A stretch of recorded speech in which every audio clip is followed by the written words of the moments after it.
ఏపీలో జగన్ కి ఊహించని పరాజయం ఎదురైంది. కూటమి ఘన విజయం సాధించింది. టీడీపీ అధినేత చంద్రబాబు 4సారి ముఖ్యమంత్రిగా ప్రమాణ స్వీకారానికి ముహూర్తం ఖరారైంది.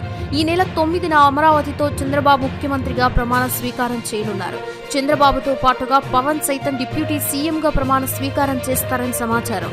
అయితే పూర్తి స్థాయి మంత్రివర్గం అదే రోజు ఏర్పాటు అవుతుందా లేదా అనేది క్లారిటీ రావాల్సి ఉంది. ఏపీ ఎన్నికల్లో టీడీపీ కూటమికి ప్రజలు పట్టం కట్టారు. వైసీపీకి కనీసం ప్రతిపక్ష హోదా కూడా అనుమానంగా మారింది. 151 సీట్లకి పైగా గెలుస్తామని చెప్పిన జగన్ కి ఊహించని ప్రభావం ఎదురైంది. ఈ ఫలితాలను వైసీపీ జీర్ణించుకోలేకపోతుంది. పరాజయం కంటే సీట్ల సంఖ్య వారిని కలవరపెడుతోంది. ఇక కూటమి గెలిస్తే చంద్రబాబు ముఖ్యమంత్రిగా ఇప్పటికీ ఖరారైంది. ఈ మేరకే ఈ నెల 9న అమరావతిలో చంద్రబాబు 4సారి ముఖ్యమంత్రిగా ప్రమాణ స్వీకారం కోసం ముహూర్తం ఖరారైంది. 2014 ఎన్నికల్లో విజయం సాధించిన తర్వాత చంద్రబాబు ప్రమాణ స్వీకారం చేసిన ప్రదేశంలోనే తిరిగి ప్రమాణ స్వీకారం చేయాలని నిర్ణయించారు. చంద్రబాబుతో పాటుగానే పవన్ కళ్యాణ్ ఉప ముఖ్యమంత్రిగా ప్రమాణ స్వీకారం చేయనున్నారు.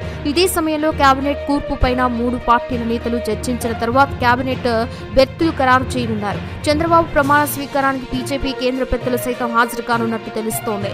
చంద్రబాబు రేపు ఈ మేరకి ఎన్డీఏ నేతలను ఆహ్వానించే అవకాశం అయితే కనిపిస్తోంది. ఇక 3 పార్టీల నుంచి పలువురు ఆశావాహులు మంత్రివర్గంలో స్థానం కోసం ఆశలు పెట్టుకుంటున్నారు. గెలిచిన వారి సంఖ్య ఎక్కువ ఉండడంతో ఎవరికి ఛాన్స్ దక్కుతుందనేది కీలకంగా మారుతోంది.